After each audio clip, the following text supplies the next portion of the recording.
আসসালামু আলাইকুম। তো আমি এখন আছি পীরজাদা তোহা সিদ্দিকীর বাড়িতে আর কি। এটা বাড়ি আর কি, বাড়ি কি তো এই হচ্ছে সে মসজিদের পাশেই পীরজাদা তোহা সিদ্দিকী নিয়ত করে রেখেছে যে আমাকে কবর দেওয়া হবে এইখানটায়। তো চলো আমি তোমাদেরকে দেখাচ্ছি কোন জায়গাটায় কবর দেওয়া হবে। তো দেখতে থাকো, খুব ভিডিওটা একবার ইন্টারেস্টিং আছে, ঠিক আছে। আর এই তো একদম মসজিদের সামনের দিকে আম গাছ একবারে এই দেখতে পাচ্ছ। আমি এখন আছি আম গাছের তলায়, আর এই সে হচ্ছে মসজিদ। তো চলো আমি তোমাদেরকে দেখাচ্ছি মসজিদের চারি সাইডটা, আর পীরজাদা তোহা সিদ্দিকী যেখানে নিয়ত করে রেখেছে ইন্তিকাল করার পরে ওনাকে দাফন করা হবে আর কি, কোথায় সেই জায়গাটা আমি তোমাদেরকে দেখাচ্ছি, ঠিক আছে। তো দেখতে থাকো, ভিডিওটা খুব ভালো লাগবে। আর আমি এসেছি সেই তারকেশ্বর থেকে আমি ভিডিও করার জন্য। আর আমার বাড়ি হচ্ছে মুর্শিদাবাদ থেকে আমি তারকেশ্বরে থাকি। তারকেশ্বর থেকে আমি এসেছি এখানে ফুরফুরা শরীফে।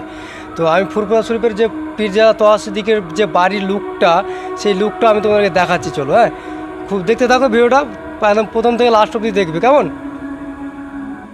এই দেখো, এই যে। তো চলো, মসজিদের পাশটায় পশ্চিম দিকে ওই কোণটা করে আর কি ওনার কবর হবে ওইখানে মরে গেলে আর কি। কত সুন্দর লোক, এই যে সেই মিনার দেখো, এইখানটা করে ওনাকে মাটি দেওয়া হবে মরে গেলে। তোহা সিদ্দিকী হুজুর ইনি এখানে নিয়াত করে রেখেছে যে আমাকে মসজিদের এই কোণটায় করে আমাকে এখানে মরে গেলে মাটি দেবে। ওই জন্য এইটাকে ছেড়ে রেখেছে এই জায়গাটাকে।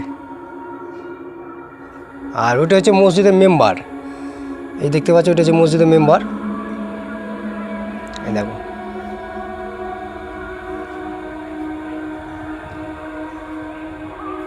দেখেছো মসজিদের ডিজাইন গালা, দেখো খালি ডিজাইন গালা যা সুন্দর লাগছে না।